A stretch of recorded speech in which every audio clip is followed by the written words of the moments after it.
Well, Dr. Martin Patrick is one of the few black British gay novelists currently writing. He's lived, worked and grown up in London, England and Europe.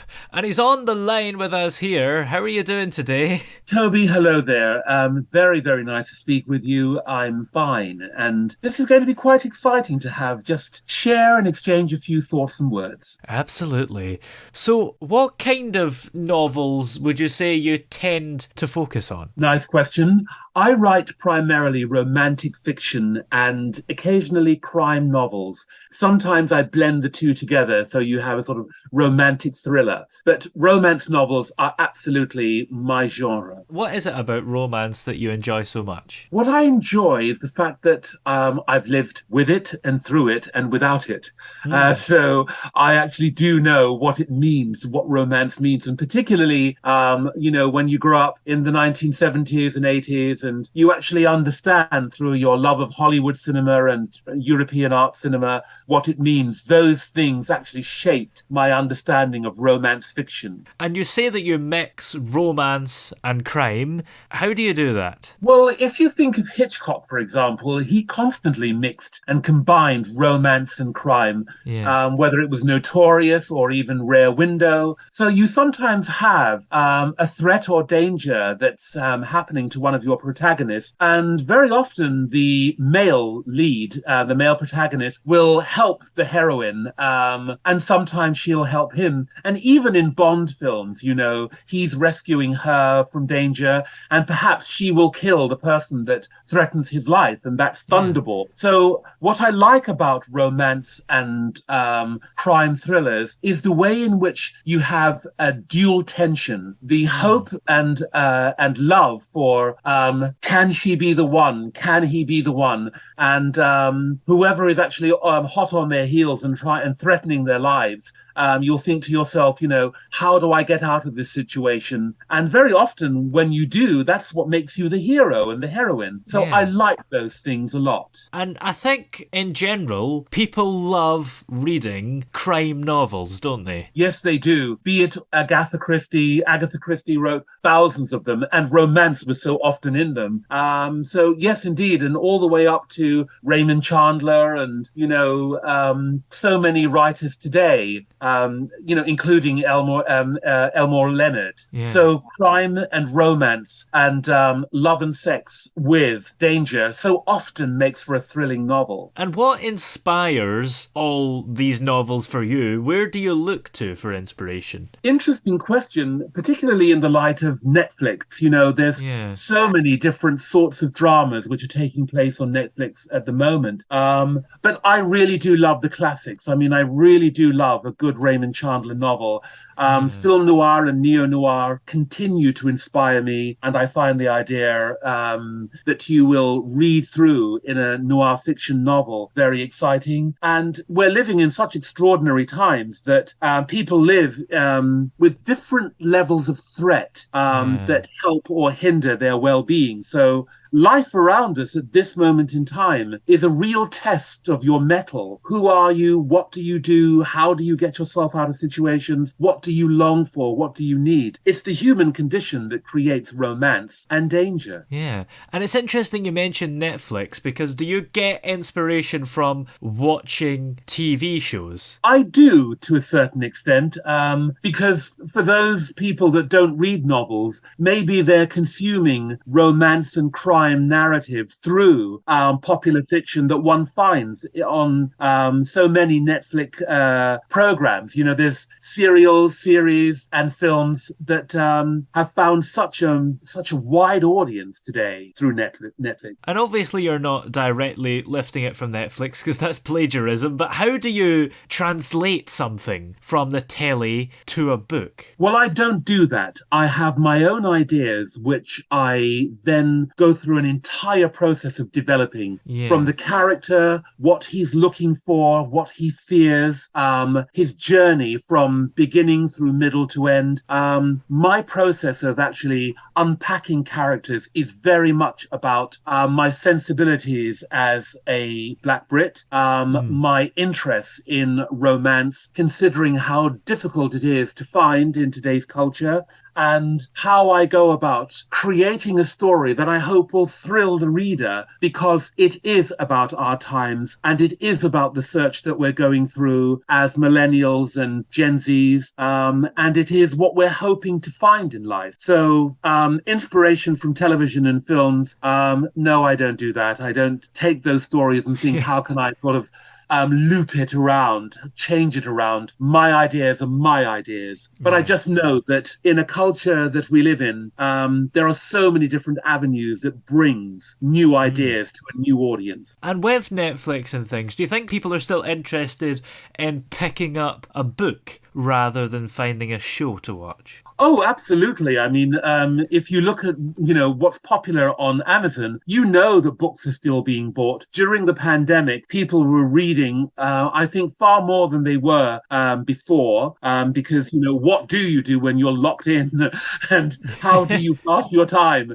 And I think, there's Kindle and there's all sorts of ways in which you can read books, but actually having the book in your hand and turning the pages is the quintessential way in which so many people still read books. Yeah. And that makes me very happy. And what would you say is your normal process when you're coming up with a book? Sometimes the genesis of the idea about what's his journey, who is he and what's his journey, that comes to me first. And what I really enjoy is then plotting out who he is, what he wants, what he fears, and how he's going to get it. Yeah. Then I think about, does the story take place at this moment in time or slightly before, or will it take place slightly in the future? But very definitely, stories come to me by who is he and who is she? What does she want? What does he fear? How are they going to prove their heroism? If there's one thing that makes us feel really good about our lives is when we can overcome problems, when we can overcome the things that hold us back. And that makes for a very exciting narrative for the reader. Yes.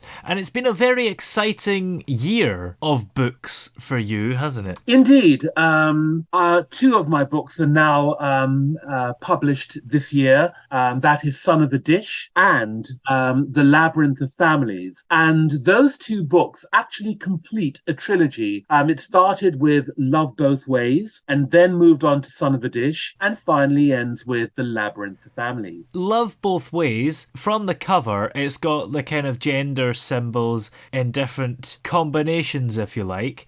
What inspired that? It was my belief that we are not seeing enough romantic stories between men who fall in love. And I wanted to write that story. I wanted to write a story about two recently divorced fathers who meet in therapy at a group and then see and understand where his life is going. I'd like to help him to get there. And for the other, where the things that are missing in his life, I'd like to help him to get it. Yeah. And so these two recently divorced fathers who need so much to build themselves up and to continue their lives with their sons and daughters, I just thought what a wonderful story that would make. And that's what I wanted to write. And so I plotted it all out, worked out all the characters and the family dynamics from, wife to former wife.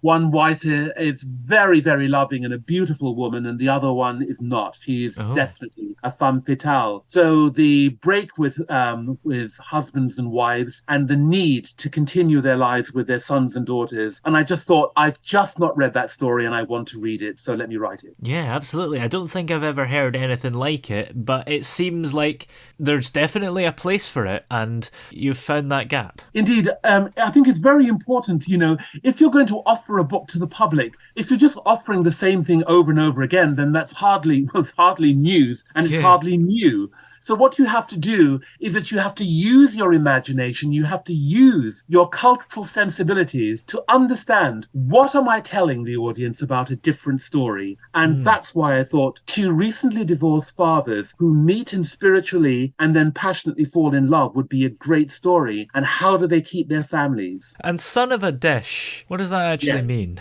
Son of a Dish. Well, if you see a beautiful woman, and especially in American vernacular, a dish is a beautiful woman. And also, if for a fella, he's very dishy. And so I just knew I wanted to play on words with son of a dish. His mother is a beautiful woman. So we have a devoted Jewish son that has to find a second husband for his widowed mother in order for him to marry the woman of his dreams. But his mother, there's a woman that she thinks would be perfect for him, and Aaron is not really attracted to that woman, but he agrees with his mother. He says to his mother, if I go out with the woman that you want me to marry, you think's perfect for me, then I would like you to go out with some suitors that I think would be perfect for you. And in a Jewish culture, that is taboo. You just, wow. And I just thought to myself, that's so tasty. That's so irresistible. I'm going to go out with the woman that you think is right for me. And so you will see suitors that I think are right for you. And what's the hell's going to happen from that? Yeah. And I just thought, bingo, do it. Right. Yeah. Dishy is a common word that's used, isn't it? Because that's what they call the Prime Minister, Dishy Rishi.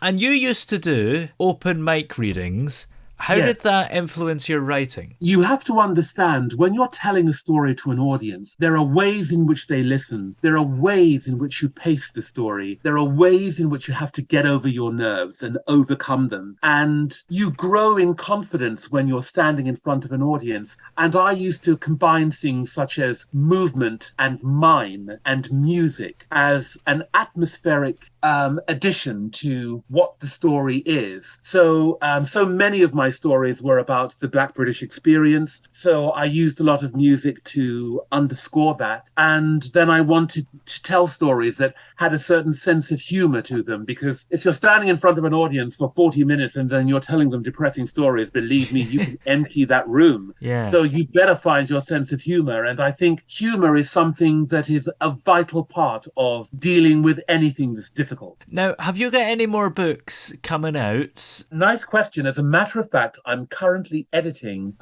my newest novel, Scar in Their Hearts. That's SKA. Scar as in Caribbean music. Yeah. And it's about two guys who first meet in the early 60s, and their friendship extends throughout the 60s and into the 70s and right up to the 21st century, right up to this moment in time. And that is a wonderful love story about these two friends who change their lives. And is this book a new book that's separate from the trilogy that you've finished? Yes, it is. So the trilogy is the trilogy, and those stories are now complete. And Scar in Their Hearts is a totally different novel with a completely different story that's telling what I think is awfully important. I love to tell romantic stories because we live in a culture where romance, not only does it seem to be dying, but so many people don't know what it is because they like stories about lust. And stories about lust are not necessarily romance stories. Well, in the meantime, where are we able to find all the books you've done so far? Of course, Love Both Ways, Son of a Dish, and The Labyrinth of Families. Well, they are actually all available on Amazon in the UK as well as Amazon in the USA. So if, for example, you type any of the titles into Amazon, you will find them. If you type my name, Martin Patrick, you will find my MySpace. In other words, my profile and what I do and what I've done. And you will then find a pathway to the novels on Amazon, and they're on Barnes & Noble, and also it'll take you to my website. Excellent. Well, many thanks for talking to us today. It's been great to have you on the show. Thank you.